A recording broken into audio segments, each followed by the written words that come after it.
Future Hall of Famer Chris Paul is signing a one-year, $3.6 million deal with the Clippers.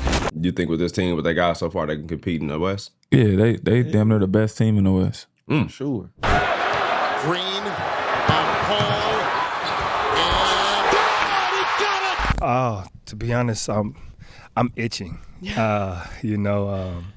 I'm like the dog that you got the treat dangling in him, and you got him on the leash, and he's just like, just let me go, just let me go.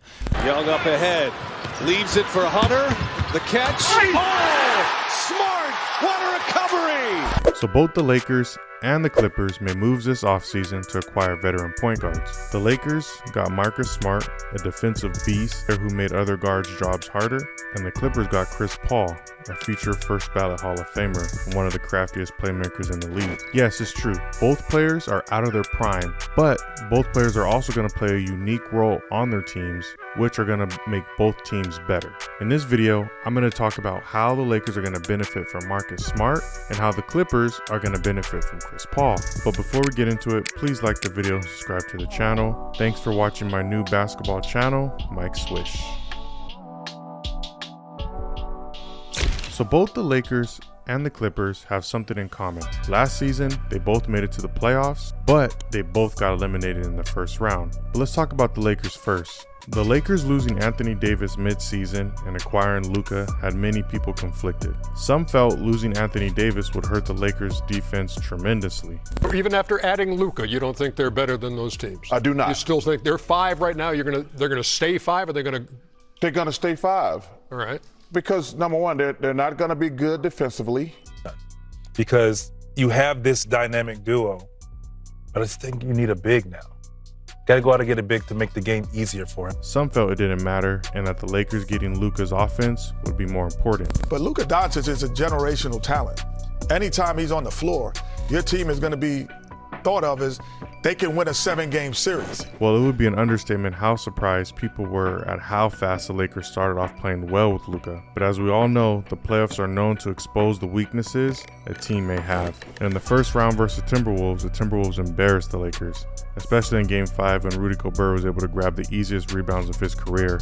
Everyone circled back to their first conclusion, that losing a defensive presence and a rebounder will have a huge negative impact on the team. It was clear what the Lakers needed in the offseason. They needed more perimeter defense to help limit players like Anthony Edwards and a solid big man that can grab timely rebounds. The Lakers first got DeAndre Ayton, and he's a good big man when he's healthy, but now they got Marcus Smart. Marcus Smart made a name for himself as being a starting point guard for the Celtics for years, a true defensive menace. He's earned the Defensive Player of the Year award in 2022, and the last guard who won that award since him was Gary Payton in '96. And before Payton, it was Michael Jordan in 1988. That gives you perspective of what kind of company he's with. Not only that, but he's also been on the first team all defense 3 times. Marcus Smart has one job on the Lakers, and that's to slow down these young talented guards like SGA and Anthony Edwards.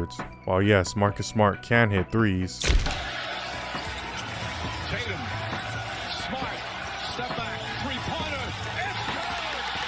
but that role isn't needed from him because of Luka's offensive ability. Now, even though Marcus Smart is a good pickup, it needs to be mentioned he's had injury concerns in the last couple years that really made him take a back seat. He suffered from 2 separate hand injuries and an ankle injury.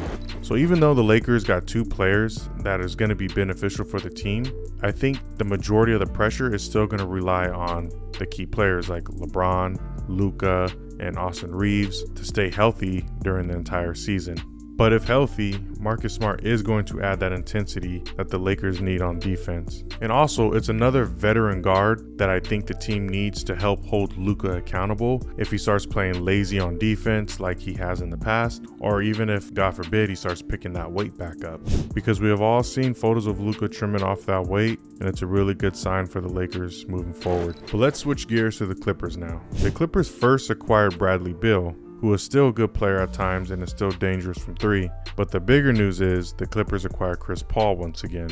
But what does this actually mean for the Clippers? Well, the Clippers lost a very close season to the Nuggets in Game 7. And a lot of that was blamed on a poor Game 7 performance from James Harden, and all of that weight being pretty much put on Kawhi to carry the team. But to be fair, everyone but Kawhi played a pretty bad game. The Clippers that game simply looked like they just ran out of gas. The only person who actually put up any resistance was Kawhi Leonard. He actually had a good first half.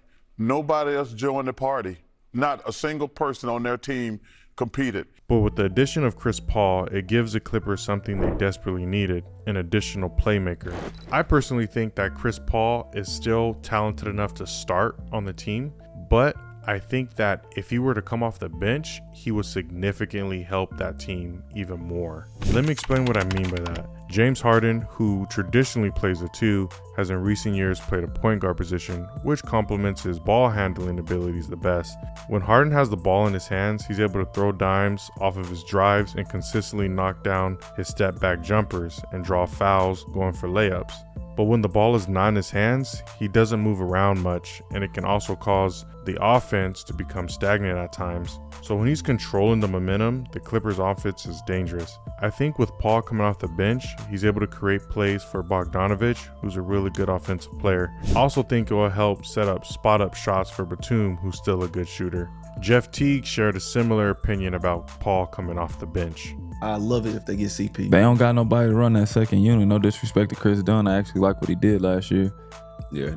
But this is assuming Paul is going to be coming off the bench. I think next season the Clippers are going to have to play with their starting lineup, but this is assuming Paul won't start. And I think next season the Clippers are going to have to play around with their starting lineup and make that decision if they're going to run big or run small, because Kawhi Leonard last season, he did at times play the 3 and other times he played the 4.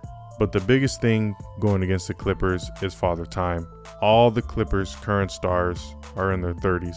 Kawhi is 34, Harden is 35, Paul is 40, and Bill is 32. Now, in today's NBA, we see a lot more common that players are still looking near the top of their game in their mid-30s. About 10 years ago, that was an anomaly. Players back then, their bodies would pretty much start giving up on them in their early 30s, and by the time they reach the age of 35, they're pretty much on their way out of the league and retiring. We see an example of this with Kobe, a player who was in great condition, but once his mid-30s hit, he was pretty much done due to injuries. A pioneer when it came to older players being somewhat relevant was Ray Allen, but times have changed now, and we're seeing older players playing great for a longer period of time. But I said all that to say that the Clippers must remain healthy this entire season, which may be hard for them. I also think a strategy with Chris Paul coming off the bench is that he would be playing against the other team's bench players, which may be easier for him at his age. It's going to be interesting to see how the Clippers and the Lakers utilize their new additions, but what do you think? Do you think what I'm saying is wrong? Let me know in the comments. Please be sure to watch my previous video on why we don't have a face of the league right now. And if you enjoyed this video, please like the video and subscribe to the channel. Thank you for watching, and I'll see you on the next one. Peace.